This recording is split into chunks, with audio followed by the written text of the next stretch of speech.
je découvre mon roi. Si je ramène mon cheval, je perds ma dernière tour. Tu as encore gagné. Ah oui, ma chérie, ça, indiscutablement, tu es cuite. Mat en 3 coups, dis donc. Ben, c'est pas beau, ça. Avili, vraiment déshonoré, là. Pourtant, j'avais réussi à te faucher ta dame au 8e coup. Tu m'as rien fauché du tout, c'est moi qui te l'ai offerte et tu as eu tort de la prendre.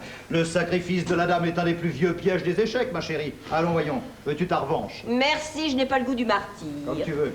Quelle heure est-il? À peine minuit.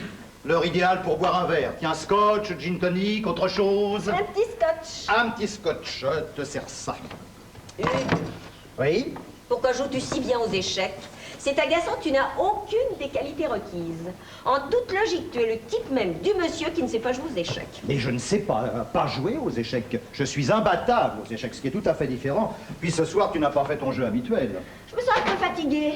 Oui, ça t'apprendra de taper 100 km aller-retour en voiture dans la même journée pour te faire malaxer par les charlatans. Ce ne sont pas des charlatans, c'est le meilleur institut de beauté de Londres. Et puis j'avais pris rendez-vous. Heureusement d'ailleurs, il y avait un monde fou. Oui, surtout des pompiers, je suppose. Des pompiers, pourquoi? À cause de l'incendie. L'incendie? Bah, je pensais que tu l'avais remarqué. D'après la radio, il a fallu évacuer l'immeuble. Tiens, bois, ça va te remonter. Oh, je suis navrée, Hugues. Ben oui.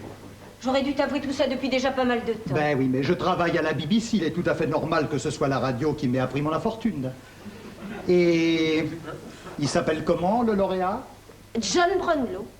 Brownlow. Je le connais? Tu l'as vu pour la première fois en même temps que moi, ce dîner à l'ambassade du Chili au mois de mars.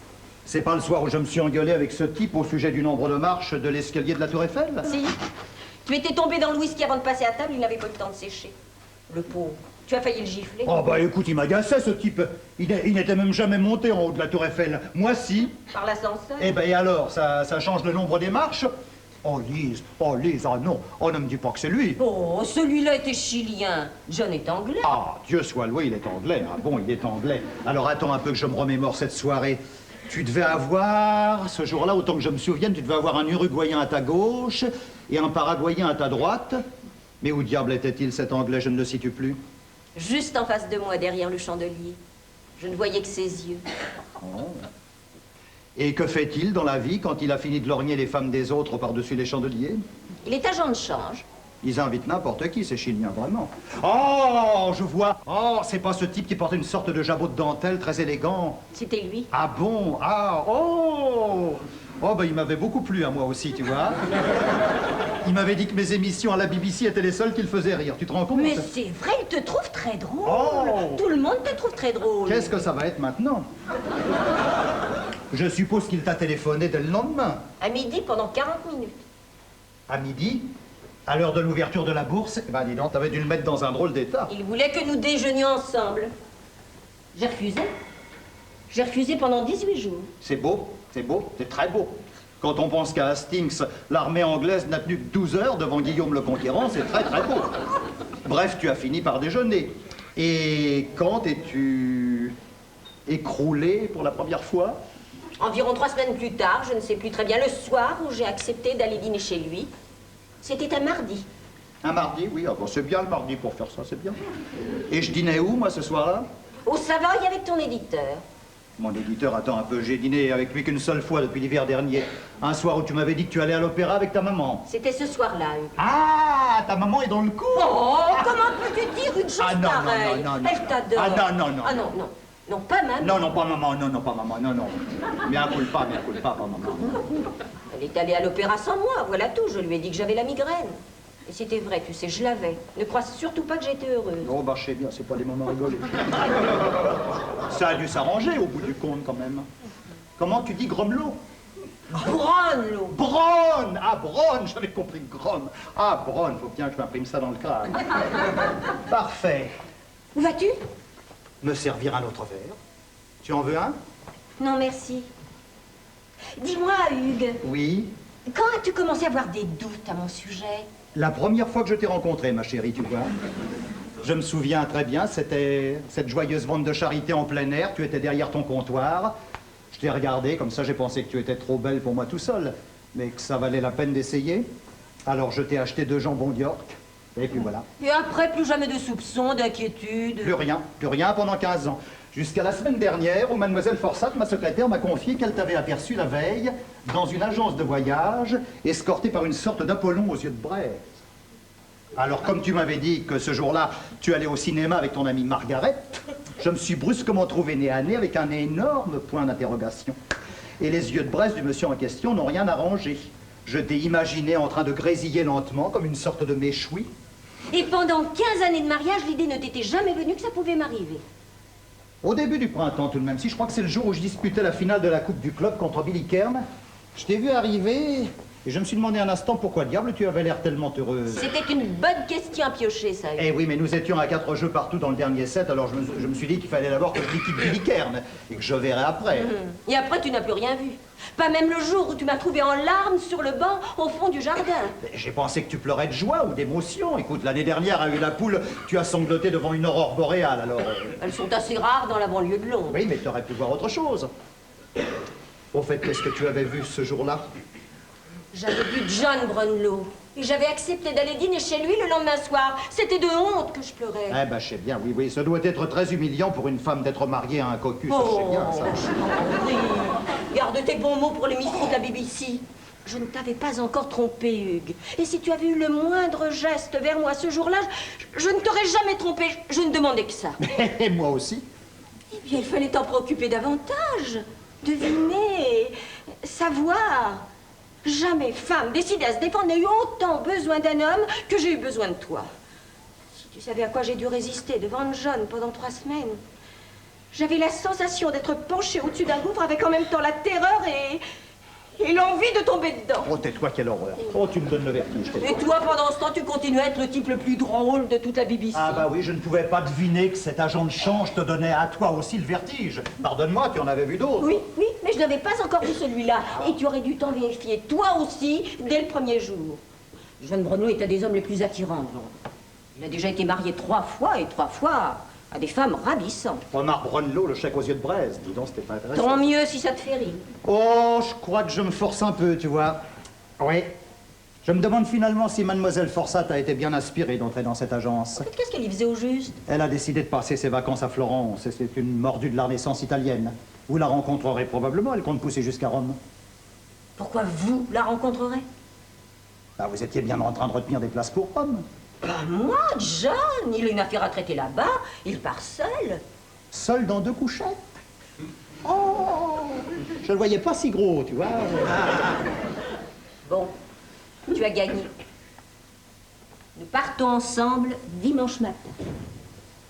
Et dis donc, nous sommes vendredi. Quand comptais-tu me prévenir? Lundi? Ah oui, ah bah d'accord, oui, ah bah oui. Tu m'aurais prévenu le lendemain que tu avais filé là-bas, et oui, c'est intéressant. Enfin, je te l'aurais dit, John doit s'arrêter quelques heures à Milan, je t'aurais téléphoné de là-bas. Quel prétexte m'aurais-tu donné pour partir d'ici dimanche matin avec tes bagages? Je serais parti sans bagage et je t'aurais dit que j'allais passer 2 jours chez maman.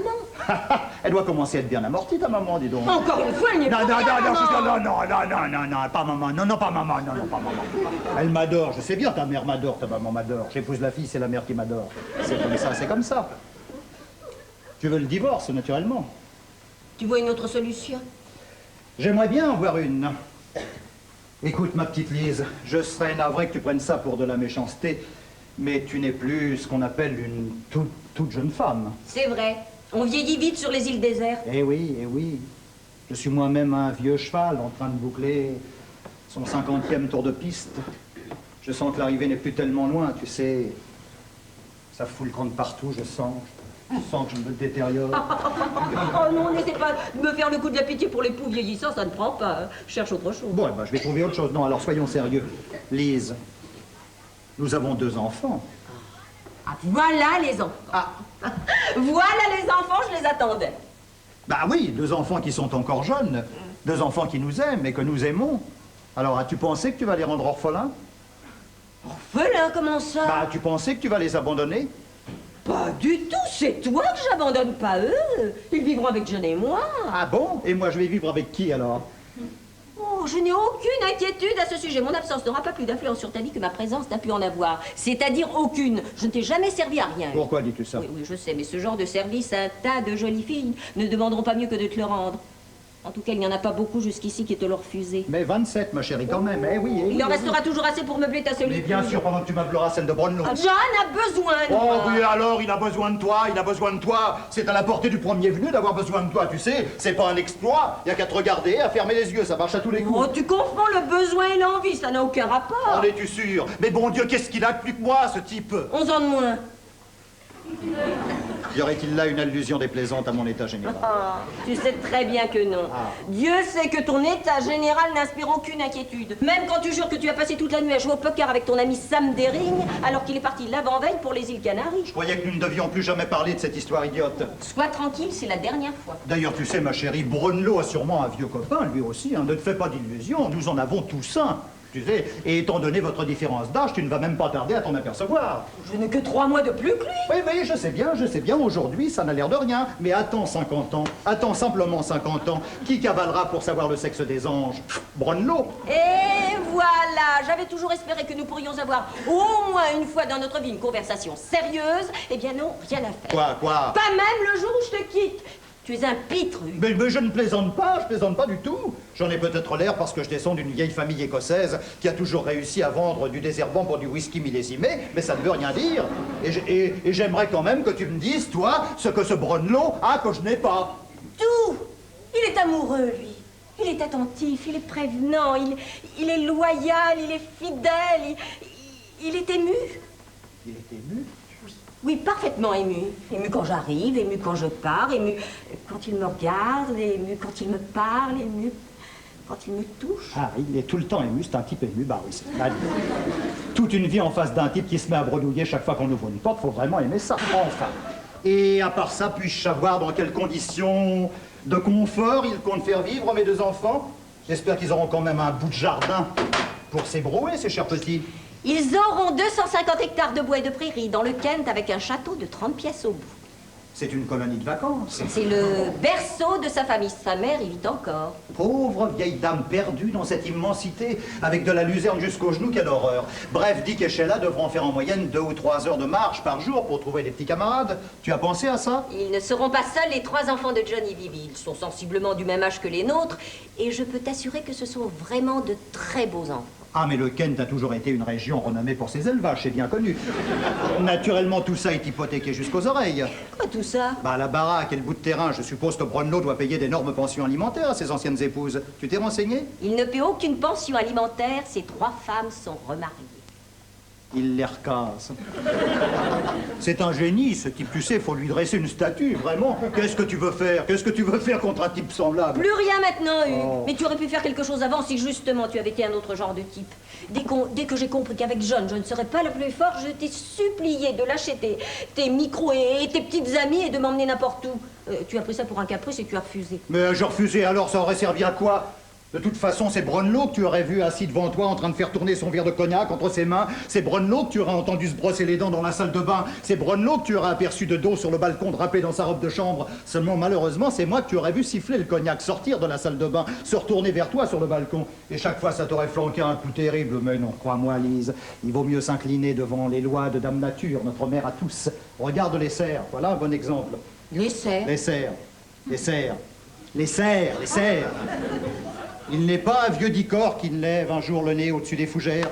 Et que voit-il? Un autre cerf, à l'horizon, plus jeune, sa propre image d'il y a 10 ans. Et il sait que le moment est venu. Au moins, il va se battre, lui. Et ça lui sert à quoi? De toute façon, il est cuit. Alors s'il n'était pas idiot, il bouclerait ses petites valises de cerf et il irait s'asseoir sous un arbre en haussant ses petites épaules de cerf. Tu nous vois, franchement, tu nous vois, Brunlo et moi, nos cornes emmêlées, en train de lutter dans Piccadilly, avec toi grimpé sur la fontaine, le museau humide d'émotion, attendant l'issue du combat. Tu nous vois, tu vois ça? Alors tu acceptes ta défaite. Ça ne te ressemble pas. Non? Mais je commence à croire que je me suis ressemblé trop longtemps, tu vois. Oui, j'accepte ma défaite, c'est bizarre, c'est comme ça. Beaucoup mieux, je vais au-devant de mon sort. Comme Charles Ier, qui a posé lui-même sa tête sur le billot, avant qu'on la lui coupe. Oui, ah bah, il se l'est pas dévissé pour se poser sur le billot, ça, c'est ça. Tu es sûr que tu n'es pas un peu saoul? Toujours un peu, jamais trop. C'est la devise des Preston. Mais, à propos, Lise, qui va expliquer tout ça à nos chers bambins? Ah, oh, je le leur dirai moi-même, si tu veux. Mais ils sont encore bien jeunes, alors j'avais pensé que si tu voulais t'en charger, ce serait moins...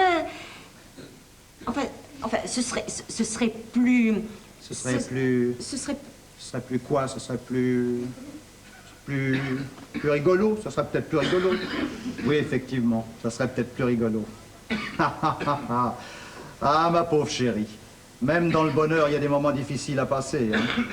Quel dommage qu'on ne puisse pas se faire opérer de la conscience, comme on se fait opérer de l'appendicite. Eh ben, sois tranquille, je vais leur expliquer ça. Le temps de trouver un faux nez et une perruque qui tourne avec un petit jet d'eau au milieu, ça sera quand même plus drôle avec les accessoires. Puis je vais les attaquer, dire « Alors les petits enfants, alors les parties maman, alors les parties maman, ça c'est pas gentil alors. Et parti avec Bruno, Bruno il va avoir des grands coups de pied dans le derrière. Puis un grand coup de marteau sur sa tête. Bruno, bah écoute, c'est une solution comme une autre. Non franchement Lise, tu es sûr de ne pas te tromper avec ce type? Est-ce que tu te rends compte que c'est purement physique? C'est le démon de midi qui te chatouille, ma chérie. À mon âge, tu ne trouves pas que c'est un peu tôt pour le démon de midi? Ah, il passe pas toujours à l'heure, tu sais. Surtout en banlieue. John et moi, nous nous aimons. Peu importe que ce soit purement physique, comme tu dis. Il nous suffit que ce soit ce que c'est. Je suis heureuse. Ce qui signifie que pendant 15 ans, tu ne l'as jamais été avec moi. Si, je l'étais. Comme un légume. Ah, c'est intéressant. On peut dire aussi que les légumes sont heureux. Ils sont là, au soleil, bien tranquilles. Mais ça, c'est simplement exister, tu comprends? Moi, je veux vivre. Je veux me sentir la femme d'un homme, pas son meilleur copain. Eh bien, écoute, je crois que j'ai dit tout ce qu'un homme peut dire dans une cérémonie de ce genre. Et alors, tu n'as pas peur que ce Brunelot, qui s'est quand même fatigué de 3 femmes ravissantes, ne se fatigue aussi de la 4e? Tu ne crains pas ça? Je suis très touchée de tout le mal que tu te donnes pour me dégoûter de John. Mais je t'assure que tu perds ton temps.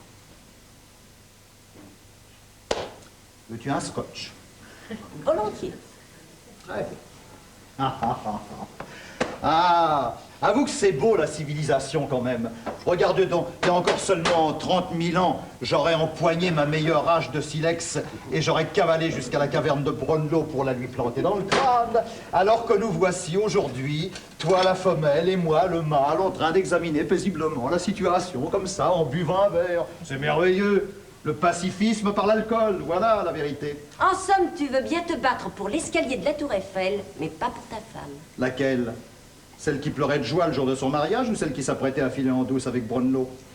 Dis-moi un peu combien il y a de femmes dans une femme, j'aimerais savoir. 3, disait mon oncle Melvin. Une fiancée qui pleure, une épouse qui soupire et une veuve qui espère. Ah bah voilà, et ben mes enfants, voilà, bah voilà. Voilà le genre de truc qu'on devrait apprendre dans les écoles. J'ai pas appris ça et maintenant je sens bien que ça me manque. Ce sont des lacunes, c'est normal. Vous allez vivre à Londres, naturellement. Oui, bah oui. Je suppose que Brunelot possède un appartement somptueux dans un quartier adéquat. 9 pièces en enfilade sur Holland Park. 9 pièces, oh bah c'est bien, on peut commencer à se retourner dans 9 pièces déjà. De toute façon, Holland Park, c'est un quartier où je ne mets jamais les pieds. Au moins, je ne risquerai pas de vous rencontrer à tous les coins de rue, c'est toujours un avantage. À t'entendre, on croirait que nous allons devenir des ennemis. Ah non!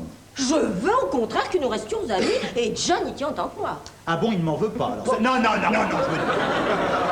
je veux dire, c'est pas le genre de type à être torturé par ton passé, ça existe. Pas du tout, au contraire, il sera très heureux de te connaître. Ah bon. Bah, crois-moi, il faut que nous restions amis, de très bons amis. Oui. D'abord, comment ferais-tu pour voir les enfants si nous évitions de nous rencontrer? Mais tu as tout à fait raison, sans ça, je sais pas, faudrait que tu les déposes le matin à la consigne d'une gare, que je les y reporte le soir, là-dessus, il y en a certainement un de nous qui perdra le ticket. Non, ça serait pas bien. Tandis que si nous restions copains, j'aurais qu'à aller déjeuner 2 ou 3 fois par semaine à Holland Park. Tu es sûr que Brunelot acceptera? Oui, bien sûr, puis tu viendras aussi passer quelques jours avec nous dans le Kent, pendant les vacances. Oui, je vous aiderai à rentrer les foins. Eh ben, écoute donc, puisque tout le monde est d'accord, on pourrait peut-être s'y mettre tout de suite. Où est-il, ce brave homme? Qui ça, John? Oui. À Londres, naturellement, pourquoi? Il est seul? Ah, tu cherches encore à être drôle. Oui, il est seul. Oh, ne te fâche pas. Oh là là, je pensais qu'il en avait peut-être profité pour faire descendre sa vieille mère de son tas de luzerne et l'inviter à Londres. Madame Brunelot passe tous ses étés dans leur propriété de Montreux. Ils s'étendent jusqu'au lac Léman, bah dis donc, quelle famille. En tout cas, il est seul. Là, il est seul à Londres, un vendredi soir, dans 9 pièces en enfilade. Quelle horreur, on dirait du Samuel Beckett, mon Dieu. Téléphone-lui donc de venir, à ce brave homme. Ici? Alors, il passera le samedi avec nous. Il dormira dans une des chambres d'amis. Puis au lieu de partir toute seule dimanche matin, tu partiras avec lui, c'est tellement plus simple. Quoi?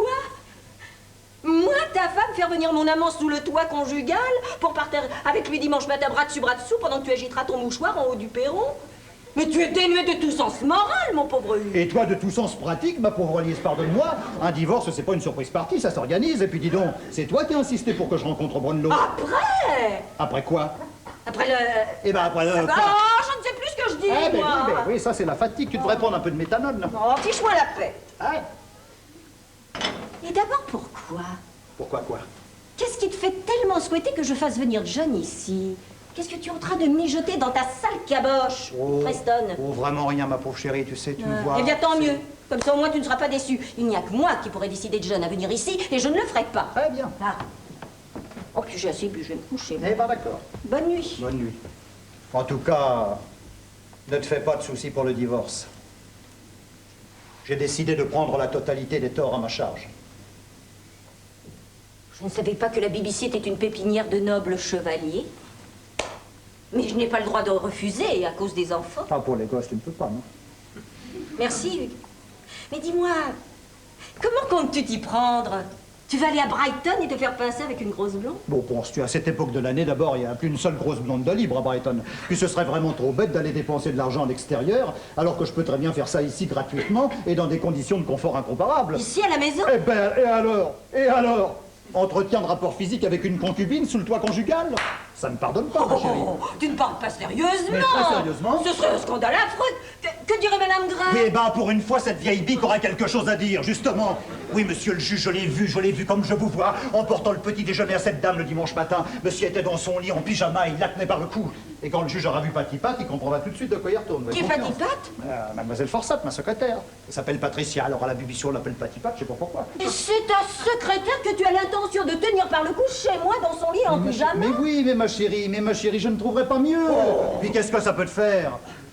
Dis donc, tu oublies que dans 48 heures, tu seras dans un wagon-lit avec Brunello. Alors, en mineur les basses, tu veux? Mais pourquoi ne veux-tu pas aller à Brighton? Tout le monde y va. Oui, bah pas moi, voilà. Je refuse de donner à ma femme, comme rival officiel, une professionnelle avachie, avec une poitrine en train de déposer son bilan. Songe que vous devrez comparaître toutes les deux devant le juge. Que penserait-il de moi, cet homme? Tu es ravissante, je peux lui amener... Et la poitrine de Mademoiselle Forsyth est au-dessus de tout soupçon. Oh, très nettement au-dessus, ça. Tu le sais? Tout le monde le sait. Enfin, je veux dire que ça se voit. Elle avance, pof, on voit bien, il y a un phénomène qui se produit. Et qu'est-ce qui te fait croire qu'elle acceptera? Elle acceptera parce qu'elle sait que je suis bien placé pour lui faire grimper un étage de plus. Un étage de plus ou ça? À la BBC, elle a décidé d'escalader l'immeuble. Regarde donc, il y a encore un an, elle était au sous-sol en train de planter des fiches dans le tableau du téléphone. La voilà déjà au 4e, avec le titre de secrétaire privé. Je peux très bien la propulser au 5e, au service des informations. De là, elle s'attaquera plus facilement au 6e. Puis avec un petit rétablissement au 7e, jusqu'au jour où elle débouchera enfin, triomphalement, dans les bureaux de terrasse de la direction générale. Où il ne lui restera plus qu'à faire flotter sa petite culotte en haut de l'antenne. Chérie. C'est répugnant. Ceci dit, ta vie privée ne me regarde plus et tu peux en faire ce que tu veux. Très bien. Bonne nuit. Bonne nuit. Oh, Lise, non, je te retiens pas longtemps. Non, je te laisse aller, c'est simplement pour libérer ma conscience. Oui, je voulais te dire, au sujet de ton institut de beauté, Quoi, mon institut de beauté? il n'y a jamais eu d'incendie. Tu as fait ça? Eh ben oui. Tu as osé me faire ça? Pas d'incendie. C'était pour savoir. Ah, je sais bien, ça énerve, ça, évidemment. J'ai marché, que Dieu me pardonne, j'ai même eu pitié de toi. Oh. Je t'ai imaginé écoutant la radio, le cœur battant, Oh, fallait pas. mais tu es un monstre. Oh, tu me flattes, chérie. Tu vas me payer ça, Preston, tu vas me le payer. Allô, la poste? Hollande 2107 pour le 309 à Stonewall. Et grouillez-vous. C'est la crise. Oui, justement, cette fois-ci, il y a le feu. Ah, tu voulais absolument que je fasse venir John ici. Oh. Eh bien, sois heureux, il va venir. Oh. Tout à l'heure, j'avais refusé uniquement par respect pour toi. Mais pour respecter Hugh Preston, il faut être complètement idiote. Je t'en prie. Non, pas vous, mademoiselle. Eh bien, insistez. Tu peux écouter, tu sais, si tu veux, ça ne te dérange pas. Ah bon? Oh, bah écoute, tant mieux, je vais prendre ça. Ça va me faire passer un moment, tiens. J'ai toujours rêvé d'entendre un agent de change réveillé en sursaut à 1h du matin. Déjà tout gauche, je disais à maman, oh maman, si je pouvais avoir un agent de change à 1h du matin. Il me disait, tu en auras un pour ton Noël si tu veux faire ça. Je ne sais pas au juste ce que tu espères, mais je te jure que c'est raté. Tu crois peut-être que tu vas éblouir John, ou l'intimider, ou lui donner des complexes. Erreur, mon petit, grosse erreur. Quand tu auras vu John, Bruno, tu sauras enfin ce que c'est qu'un homme, et tu te sentiras ridicule. Non mais c'est pas à moi que tu téléphones, c'est à lui. Moi je suis là, je suis en direct. Allô, John? Et c'est Lise. Oh, pardon de vous réveiller, mon chéri, mais c'est terriblement important. Quoi, maman? Quoi, maman? Ah, je vous entends mal. Qu'est-ce qu'il dit? Il te demande si tu téléphones de chez ta maman, secoue l'appareil, parfois il y a des... Allô? Allô? Allô, je vous entends mieux maintenant. Ah. Non, non, non, non, je ne suis pas chez maman, je suis à Stonewall. Avec lui, bien sûr. Ah oui, pardon. Mais ça n'a plus aucune importance, Non. je lui ai tout avoué. Oui. Oui, oui, c'est mieux comme cela. Nous partirons la tête haute vers le bonheur. Non, non, non. Pas de bonheur vers le bonheur. Non, pas de bonheur vers le bonheur. Il a une déficience. Vers le bonheur! Oh, maintenant celui qui n'entend plus! Ben oui, mais ne t'énerve pas. Ben oui, ben Il marche, mais- Ben je sais plus. Non, il marche, il lui arrive de marcher. Seulement il y a un faux contact et puis. Ben oui. Brunelot, Brunelot. 1, 2, 3, 4, 5, Brunelot. 1, 2, 3, 4, 5, Brunelot. Eh oui, Eh ben oui, mais c'est. Ah, ben c'est. Faut resserrer, mais faut pas trop resserrer. Voilà. Brunelot. Ah, je vous recapte. Non, je vais vous dire, non, c'est simplement, il y avait un mauvais contact parce que parfois le haut-parleur se dévisse, alors j'ai revissé. Voilà, vous ne quittez pas, je vous repasse ma femme, merci beaucoup. Allô? Allô, vous m'entendez maintenant? Oui. Oh, Bah, donne-moi alors. oui. Allô? Allô? Oui, Hugues Bah, aimerait j'entends beaucoup plus vous rien rencontrer alors. pour régler certaines questions au sujet de notre divorce. Ah bon?